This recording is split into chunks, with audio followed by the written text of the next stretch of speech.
What's up, what's up, what's up? Party people in the building. Guess what time it is, y'all? It's been a minute as I removed my earbuds, man. Check it out, man. AirPods, I should say. AirPods. Airbud was a dog that played basketball. Y'all know what's up. Yo, check it out, man. It's your boys. We back in the building. A puff a minute. We back in the house, y'all. It's been a minute, but it's good to be back, man. Yeah, definitely. In the backyard studio. You know, a little fireside chat with y'all today. You feel me? That's what's going on, man. How you been, my man? Very good. We like FDR to do the fireside. Fireside chats, baby. Fireside chat. So, man, it's a lot to talk about, fam. Yeah. You know what I'm saying? I know we got folks that's out there that's like, hey, what's been going on? It's the holiday season, man. We tend to stand down a little bit during the holiday season, but I'm not going to give you no excuses. Hopefully, everybody really enjoyed all the footage, man, from Big Smoke Weekend. Exactly. That was huge, you know. And then we put up some footage last week of you know what I'm saying, doing your thing when I was in L.A. that weekend, man. Like I said, even though it's been the holidays, man, we still been hustling. Yeah. We keep doing what we're doing, man. So. You know what I'm saying? So, but it's good to chill right now, man. I am enjoying today a classic. You know, this used to be a staple for me, man. I have gone away from them a while. It's that Romeo, Julieta, and it's the 1875 series. And this one is Nicaraguan, man, through and through. You know what I'm saying? So I really love this one, man. This one is made down in Esteli.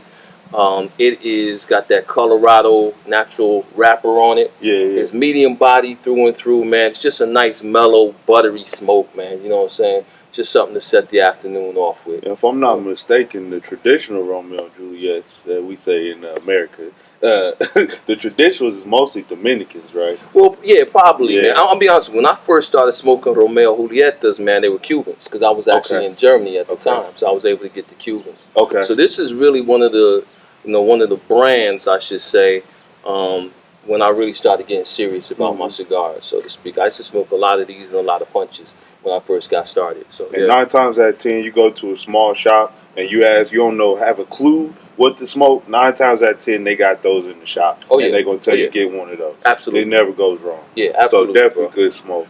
But today I'm smoking this Montecristo Platinum series. Nice. And I'm sure a lot of people are familiar with Montecristo's, you know. The whites and all that. Yeah, definitely. Now, the reason why this one was a little bit new to me, even though I've smoked a few before, this actually has a Peruvian filler in it. So I was like, that's pretty interesting. And right now, just off the top notes, the flavor is incredible. It's nice, creamy, buttery. Like, I'm getting a good smoke out of this. I will say this, though. It's rolled a little tight, so it's not burning like I usually like. You know, I typically get the bigger gauges because they tend to burn a little bit better. But the flavor is on point. So I can't even hate on it because of the flavor. That's good, though. Yeah. You know, I actually had that last week, man. That's a great stick, man. Yeah. So, you know, 2 thumbs up on this end, man. Yeah, definitely. On the Montecristo Platinum. Hey, check it out, man. You know, the holidays come around. I have a tradition for those of you who don't know. Every year on Thanksgiving, I drink a particular type of bourbon. And I don't drink it all on Thanksgiving, so usually it'll last a little while longer. So we're kicking off the last of that right now, and that's wild turkey.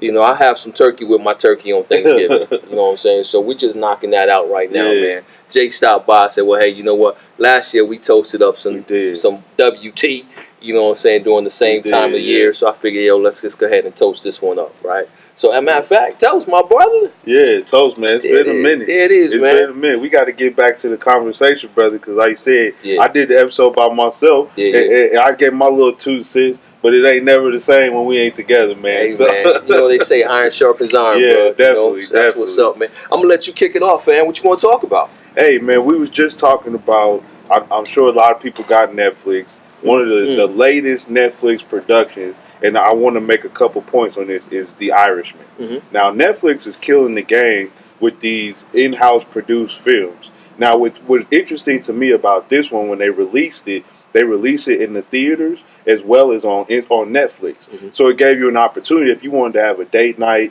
you still wanted to get the big movie experience and go to the theaters and see it, you could do that, and then also watch it in the comfort of your home. Now, I'll be honest with you, I'm getting spoiled by Netflix. I'm tending to watch more movies at home than I will go to the theater and watch. It's almost got to be like a big epic picture for me to go to the movie because I enjoy movies. So I want to enjoy it in the comfort of my home. I don't want to hear people talking, a baby crying, or whatever may occur when you're sitting in the movie theater when it's different in the comfort of your own home. Now, the other point, this was a dope film. This was another Scorsese film.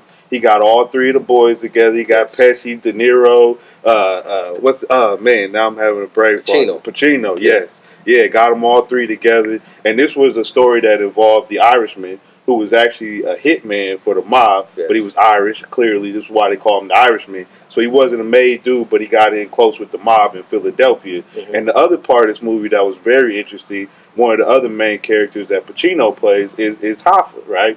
And Hoffa, there's been several movies where Hoffa's been in the movie, right? Yeah. But I have not seen the original one that had Jack Nicklaus. Okay. And everyone keeps saying I need to go back and watch that one, compare the two portrayals of the character, and see what I think. I'm going to definitely do that because I'm a movie buff, and I want to see how they kind of compare. Because Pacino, he did his thing. Yeah, he did his thing playing Hoffa. So that was kind of like asking the pastor to say grace before Thanksgiving.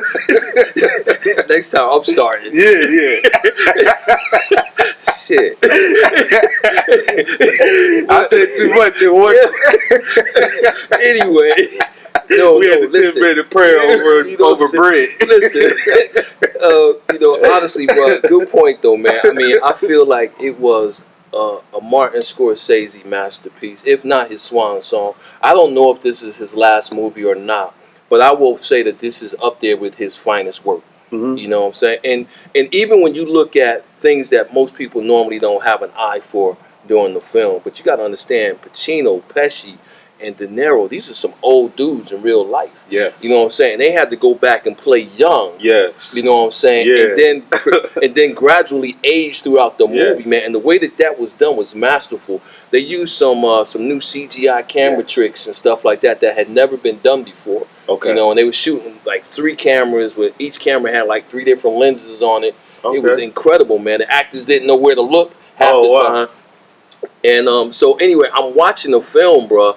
And I'm a big, growing up in Jersey and stuff like that, man. I'm big on the whole, gangland stuff and the mob and all of that, man. So, it was fascinating to me to sit there and to see this story on film, because I actually read the book, So You Paint Houses and whatnot, man. So it was absolutely fascinating, man. I thought, and I love the way that the reason why it was released in movies and on the small screen at the same time on Netflix is because Scorsese was more concerned about telling the story than doing it for any particular medium. You can't make a 3-hour movie. You know what I'm saying? A lot of people ain't going to the theater for 3 hours, man, in this microwave society. But people will watch it on Netflix and pause and come back and whatever and stuff like that. So I just feel like it was masterful, man. And I just want to cap off with this, man. Not to out-preach your sermon, but I was watching them do an interview about it, and Scorsese was talking about, this was his first time working with Al Pacino. Yes. So you remember the scene when he's sitting in the living room with his family? Yeah. And they're watching Kennedy, get inaugurated, and he's pissed off, right? Because he plays. He actually plays Jimmy Hoffa, and Hoffa hated Kennedy, right? So he's like, he said, I'm not going to sit here for this stuff, such and such and such and such, and he gets off, and he storms off to the kitchen. Yeah. Well, they shoot that scene, and Scorsese is like, okay, that's good. He's like, let's do it again. So they do it, and he can't put his finger on it. Now, he had never worked with Pacino before. This is his first scene he's ever done with Pacino. Okay. So his assistant comes over to him, he says, hey, Marty, Jimmy Hoffa's supposed to be 49 in the scene. He's like, yeah, I know. He said, what's the problem? He's like, yeah, Al's getting up like he's 72. So Marty's like, Scorsese's like, well, shit, you tell him. This is my first day working with this man. I'm not going to tell him that, and what have you. But it just goes to show you they had to be conscious of the body language at each period in these people's lives. Pesci can't come down the stairs like he's in his late 70s, early 80s, if he's supposedly in his 30s or 40s at the time. So again, it was just really, really cool, man, to see these guys work. Yeah, I think what was cool too about Pesci's character, he didn't play his traditional mob character, right? Usually he blow up. Every time you see Pesci in a mob film, he the hothead, he yelling at somebody. Like one of my favorites is Casino, right? In the Casino, he was beating up 6'5" dudes, right? Tearing them up, right? And every time you saw him in this scene, and he was subdued, he was cool, he was a boss. He was a real boss. did everything we can for him. Just tell him. Oh man, what it is. It's so quotable. You gotta see it. It was like the coldest line, man. Yeah, that was a bad hit. We found out he told somebody, but we didn't. That was a bad hit. Yeah. He just killed somebody. Yeah, that was a bad hit. Well, I'm telling you guys, it was an excellent movie, man. I highly recommend it. If you haven't seen it, I say go see it. You talk about it with your friends. If nothing else, man, to see these three actors work together with this particular director, man. Tribeca's in the building. Exactly. You know what I'm saying? That's what's up. So yeah, man, another film, man. I don't know how we doing on time, man, but I guess this is the movie episode. You know, you talk about movies at home and you talk about movies in the theater. So one of the films that I did go with my family to the theater to see was Queen and Slim. Okay. You know, now I'm kind of torn when it comes to certain genre of movies, man, because too many times movies that are trying to tell our stories, I guess, from our perspective or what have you, I feel like Bob Marley sometimes it's like, help me sing some redemption songs because help me sing some songs of freedom because all I got are redemption songs. I'm so over and so tired of all of these, songs, all these movies about struggle and slavery and so on and so forth. But I think it comes down to who's telling the story. Okay. Right. I really think it comes down to who's telling the story. And in tradition, not to go too deep, man, the shamans and the teachers and the historians within African tribes that continue to tell the stories and the history throughout the years, right? They empowered their people because they knew where they're from. The same thing in the Jewish heritage. Yeah. It was empowering to tell the traditions and the stories from generation to generation, up until the time of Moses, who we credit for penning the first 5 books of the Bible, and that's the Pentateuch. So when you're telling your old stories, telling your own stories, I feel like it's empowering, right? Sometimes when other people are telling your stories, it's almost it's almost oppressing. You know what I'm saying? So when people ask me, well, hey, man, I got to go see, Harriet. I got to go see this. I got to go see that. I'm not as pressed to go see some of these movies, man. And then you got people who are actually telling their own stories, but they're doing it for the wrong reasons. You know what I'm saying? That's the buffoonery, and that's the the stuff that you throw in a fat lady who cracks jokes, and I almost told y'all what I was talking about. Cracks jokes, and then every now and then throws in a spiritual quote, this, that, and another thing. That's more or less to pacify. To get your mind off of things, right? In the pacify. But Queen and Slim, man, I gotta say, bro, the story was powerful, and it was like, for me, it was almost ripped from the headlines, from today's headlines. When you talk about the distrust between the African American community and the police departments, when you talk about the fear that the police have when they approach a person, in a vehicle who is of African American descent, so to speak, and how that fear could lead to some type of a tragic ending, so to speak, right? And then at that point, it's like all bets are off. There was no other option for these guys, man, other than, the way that it ended tragically, man, like a Greek tragedy and stuff like that. Now, I'm doing a lot of talking now. Well, I'm going to ask you this, though, because I want you to keep going. Now, I haven't seen the film, but I understood the premise of the film. I kind of heard some of the background story and whatnot. Yeah. And my thinking of the film was, is this going to be one of those films that they're going to try to use as a catalyst when things go wrong?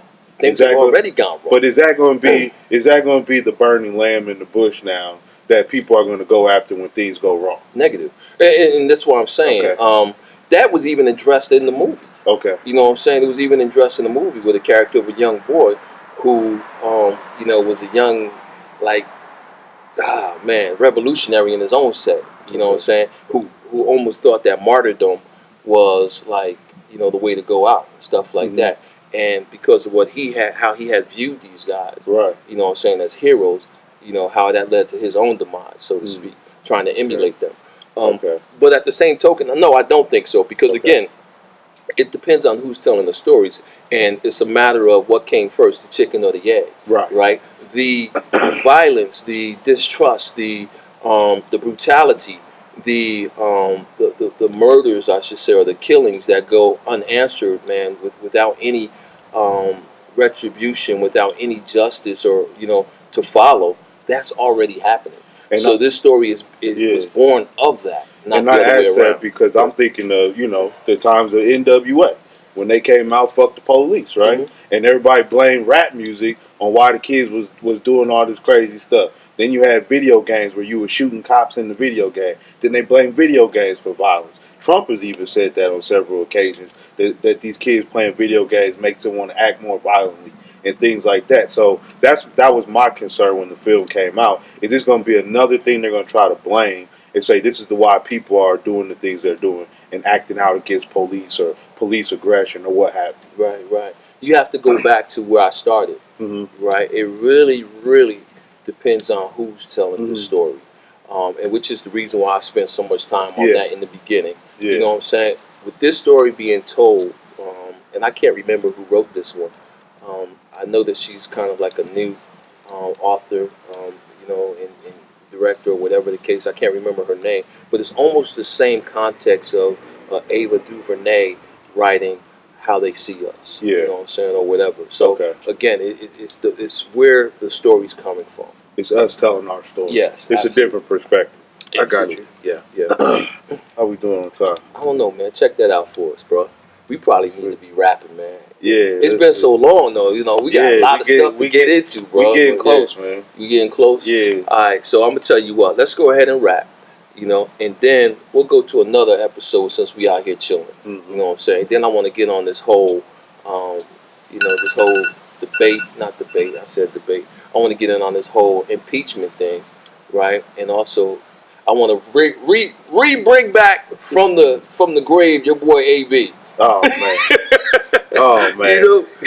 So let's get out of this one. Please call 911. That dude. Exactly. So we'll call 911, boy. Right. So hey, man, listen.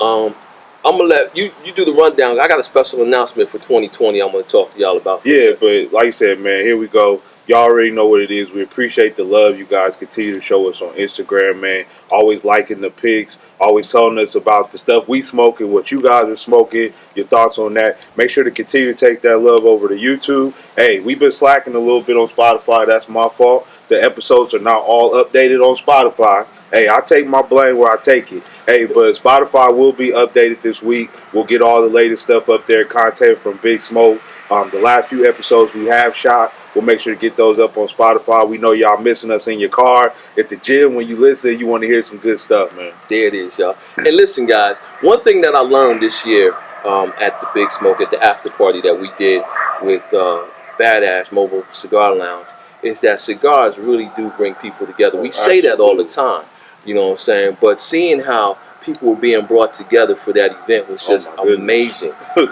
So now I said, not only do cigars bring people together, sometimes those people want to stay together.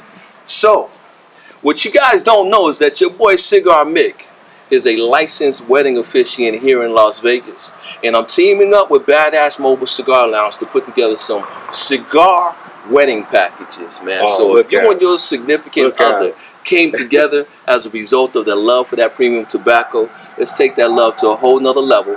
I'm going to tell y'all how you can reach out to your boy to, at Timeless, right? Get this right now, guys. It's Timeless Connection, www.timelessconnection.com. And we will be putting the cigar wedding package up on that website real soon.